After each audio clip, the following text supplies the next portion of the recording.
What's up, guys? Welcome back to the channel. If you're new, this is session number 19, poker vlog. I vlog every single no limit session that I play to address one of the nastier comments I got a few weeks ago. A guy couldn't fathom the fact that I won 15 in a row, thought that was suspicious. Anyway, yeah, you're gonna see some winning streaks, losing streaks, full transparency here because I'm recording every session. So hope you guys enjoy it and stay to the end for a trick shot. Today we're going to be playing 2-5 at the win, and then I'm also dabbling in some PLO, trying to improve in that game. So I'm trying to put in a few hours at the end of each no limit session, or maybe before the no limit session. But anyways, hope you guys enjoy the video, and we'll see you at the end. All right, back to the win for some 2-5 no limit and some pot limit Omaha. I'm going to be spending most of my time probably at the win and Aria because they have PLO games. So we grabbed the max 1500 for no limit. We're six-handed at the moment when I pick up 7-9 suited from under the gun. I raise to 20. Plus 2, 3 bets to 55. He just got a double up when I sat down. Small blind cold calls the 55 and it's back to me. I make the call for 35 more. We had 3 ways to a flop of Jack 7-3 with 2 diamonds. We have middle pair and some backdoor straight and flush draws. First player checks, I check, and original raiser bets 75. Next player folds and it's back to me. There are many cards that can improve our hand here on the turn, and we actually may just have the best hand at the moment, so I make the call and we go heads up to a 10 of hearts on the turn. We pick up a gut shot now. I check it over to him. He thinks for a bit and decides on another half pot size bet of 150. I think about making a move right here, but saw how sticky he was with top pair when he doubled up when I sat down. I make the call, looking to improve or pick up a good river to bluff with. The river is an ace of spades, probably the worst card, since he could easily have an ace-high flush draw or just barreling with ace-king or ace-queen.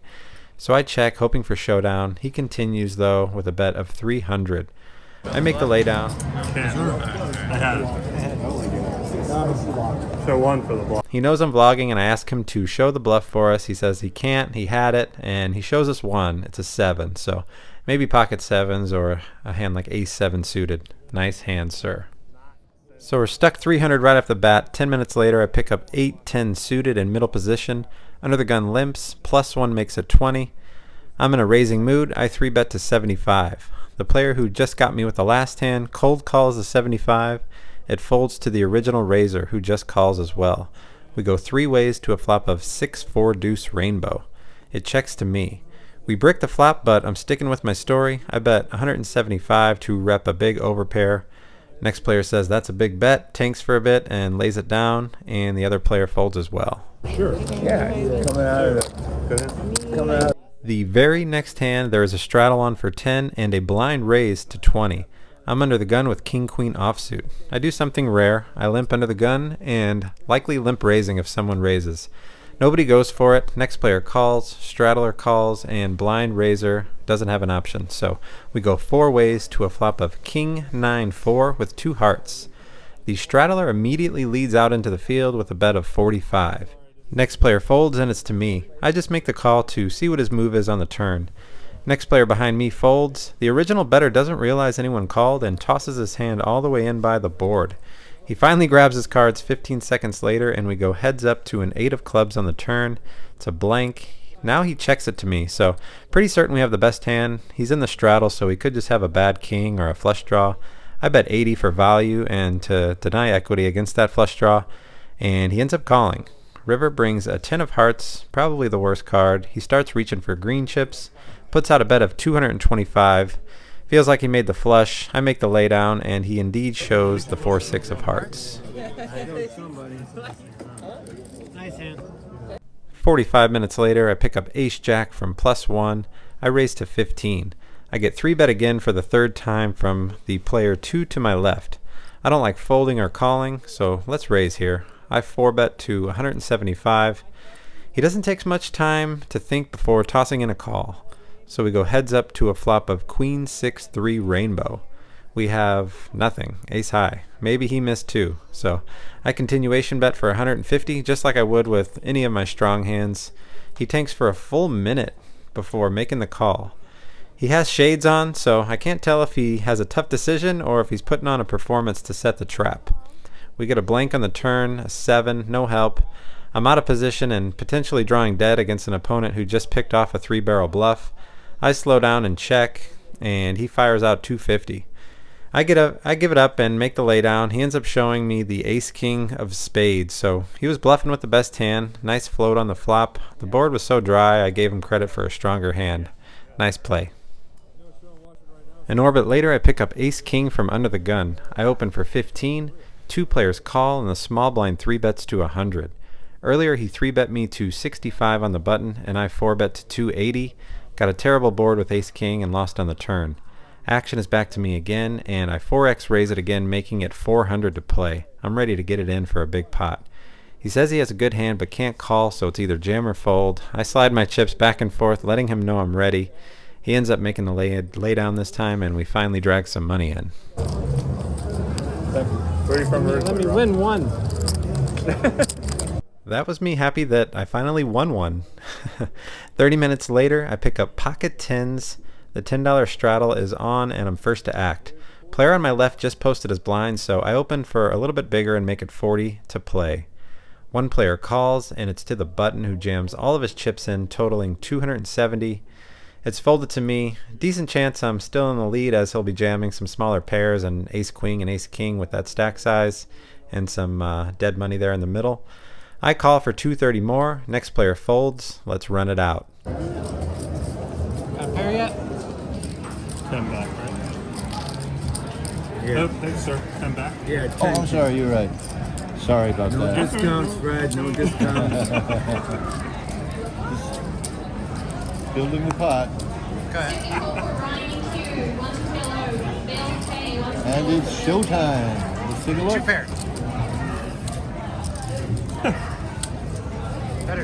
Queens. We get a great board, 8 high, but 10s are no good. He rolls over the queens for the winner. A few hands later, I'm in the small blind, waiting for a table change, and pick up pocket kings. Finally, the $10 under the gun straddle is on. It folds all the way to the button, who decides to limp for 10. What's going on here? There have been raises and 3-bets every hand. Now the button is limping? Wow. I make it 50, and what do you know? Everyone folds. This is going to be one of those sessions. We finally get the table change, and my new game doesn't look any better than the last, but maybe we can hit some flops here. 10 minutes after I sit, I have pocket 5s and open to 15 from under the gun. The hijack makes the call, and we go heads up to a flop of king jack 5 with 2 spades. We nail a set. Maybe things are about to change.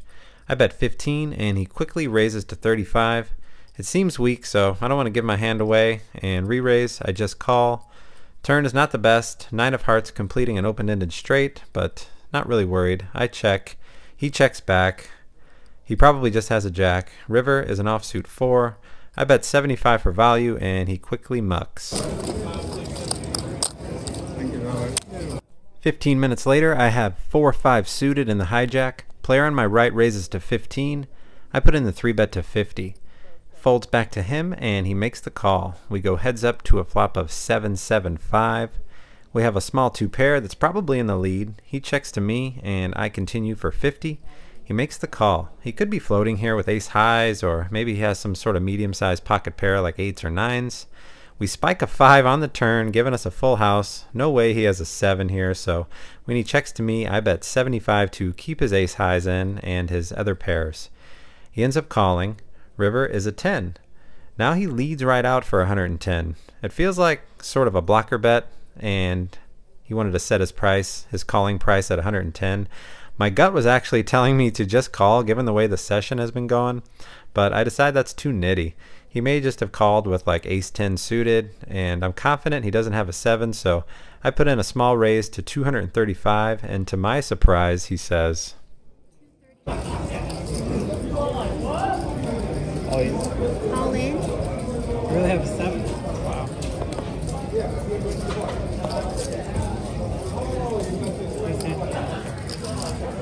I show a 5, make the laydown. No way he can be jamming there without either pocket 10s or a 7, so ask him to show the bluff. He reaches for one card, and of course it's a 10. He said it was ace 10. Not buying it. Nice hand though, sir. So kind of had enough of Hold'em tonight. I lost 23-18 in about 4 hours, but this poker vlog has a happy ending. I went to PLO, the 5-5 with a rock, and check out this hand. We were six-handed. I bought in for 2,000, was up about 300 or 400. I had ace, jack 3 with a suited ace. I limped in the cutoff, and the button pots it to 50. Big blind calls 50. One other player on my right calls 50, so I thought it was a good time to maybe take down the pre-flop money there. I hit the pot button. I believe I made it 280. The button called and the big blind called, so we went three ways to a flop of ace, 9, 4 with 2 spades, 1 club, top set, backdoor flush draw.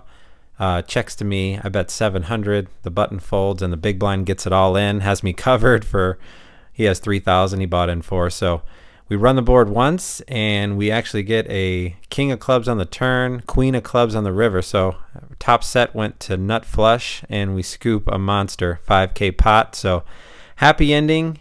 In for the day for 4,400, out for over 4,900. So booking a winner, baby. We'll see you at the end. All right, guys, that's it for session number 19. If you made it this far, hope you consider liking and subscribing for more videos. Trying to put one out every Sunday, 2 if I can. Yeah, pretty annoying session. Probably the worst session overall in No Limit. Felt like I was kind of punting a little bit there, but some days that happens. None of the bluffs get through. When you get some big hands, not really getting any action. So kind of annoying, but glad we went over to the action PLO game and booked a winner. I believe we won 518. Anyway, at the end of every video, I put my No Limit stats right here. Just at the end of every video, that's all I'm doing is documenting. Now we're getting back into the normal hourly that I'm hoping to stay at, about 50 bucks an hour playing No Limit. We'll get a better idea when we get closer to 1,000 hours, kind of where we're at playing 2-5 and some 5-10. Anyway, I appreciate you guys watching. Stay to the end for a cool trick shot, and we'll see you on the next episode. Have a good one. Good luck at the tables, everybody.